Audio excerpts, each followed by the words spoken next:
I thought the other day, I've not let you know what to pray about for me and us, and I'm really sorry about that.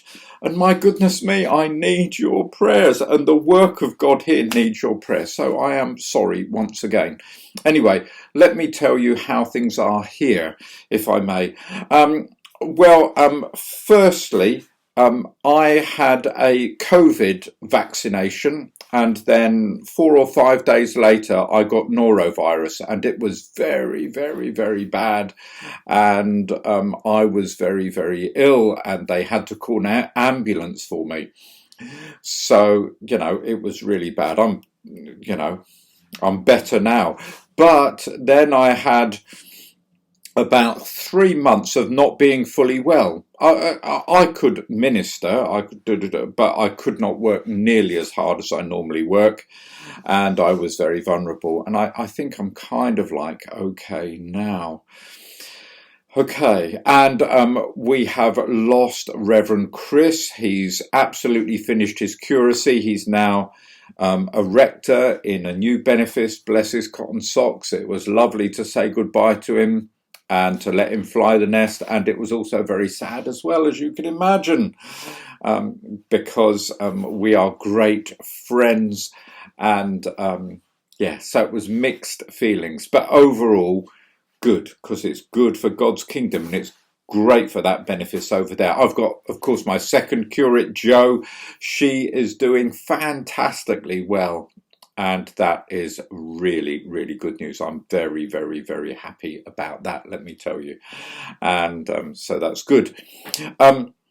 Also, in terms of what God's doing amongst the people here, or other things that God's doing amongst the people here, I would say that numerically we've not grown, I would say. But we are growing spiritually. So there are 3 new home groups, and that's just really, really, really brilliant. And also, I have people coming up to me saying, I would like to be confirmed. Now, for those of you that are not in the Church of England, this is a public and adult definite step forward. I won't go into all the theology of it, but basically it's a good thing. It's a great thing. When I don't talk to them about being confirmed, they come to me and say, I want to be confirmed. I want to take my faith more seriously and take steps forward with God, not just turn up at church on Sundays. So I was really, really, really pleased about that, let me tell you. The other big thing is that I am going on sabbatical, May, June, July, and then beginning of August. And I'd really appreciate your prayers for the benefice. We don't want to lose momentum in the benefice, do we? We really don't want that. So please pray about that.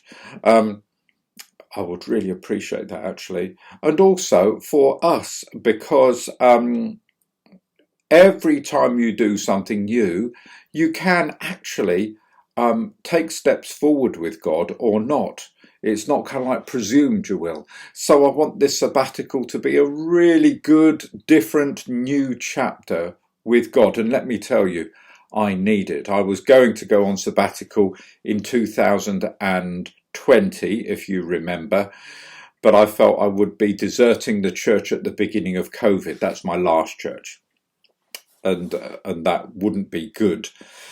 So I didn't then. And then after the intensity of COVID went forward, or at least the first wave or whatever it was, I felt the Lord calling me away anyway. So then I went, but at least not during the intense period, the initial period of COVID.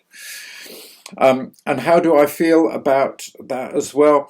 Well, I want you to, we've all had it where we're dying to go to the loo and we're out around and about, but we can kind of like hold on, stay with this analogy. We can kind of like hold on, and then we see a public toilet.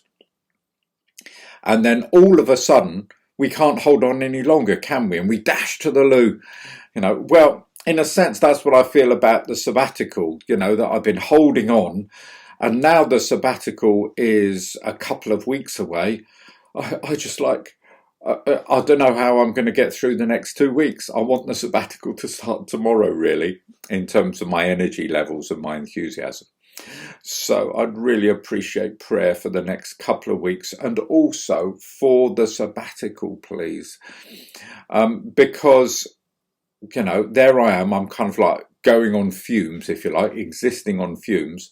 And I've got APCMs, annual parochial church meetings, 4 of them, 3 for my benefice and 1 in the deanery that I'm taking. And I'm also tomorrow being interviewed for my job here, because I was interim, or I am interim, and the interim has run out. And so I've had to fill in an application form. It's madness. And just give myself to that kind of thing and get references and all that kind of stuff. I've been here just over 3 years, and I've got to apply for my job and go through all the rigmarole of that.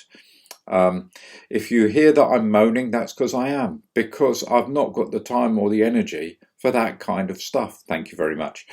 Of course, I'm running the deanery as well. And here the rural deans have a lot of authority, power, whatever you like to call it. And as far as I'm concerned, that's great. You know, that's fine. And I'm really loving the clergy in particular, but also the deanery, and helping with that. And that's great. But of course, I've got to handle that over to my acting rural dean. And I'm sure she will be really great. So I've just blurged out lots of stuff, and so please pray, and please also pray for Judy, because of course when you go on sabbatical, it's a huge thing for whoever you are married to at the time.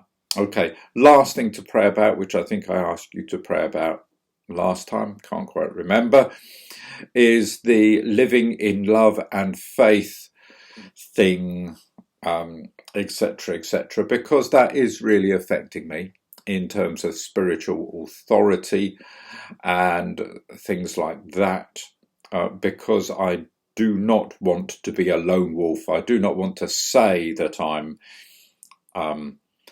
under spiritual authority, but operationally I'm not. But the people I'm meant to be under spiritual authority, you know, that I'm meant to report to, not just in a work sense, but in a spiritual authority sense. You know, if they're happy to go along with the prayers of love and faith, etc., etc., and all that kind of stuff, then that erodes their spiritual authority in my eyes. And I think they're walking away from that and the words that they said and agreed to when they were made bishops in the first place. So, you know, that's a big thing, shall we say. Very, very big thing. Okay. Bless you. Thank you so much. You know, I say over and over again, but you have an inheritance and a part of God's work here, even though you're unseen. And I'm so grateful. I'll say it over and over again, and I don't care about repeating myself because it's true. Okay, so bless you. Oh, and also we are, for the first nearly a month, we're going to America, where a fantastic family are putting us up. And for us, that's a huge thing. We do live on a budget. And for instance, our last holiday, we found one where we could stay at a place for £50 a day. So you can imagine a trip to America with the associated costs is something we're not used to. We're really looking forward to it, and it will be great. So please do pray about that, that will be a great time in God, and that the people who are hosting us, which incidentally is getting a version of this video because they also pray for us, but that they will be truly blessed too. Okay, enough of me. God bless. Bye-bye for now.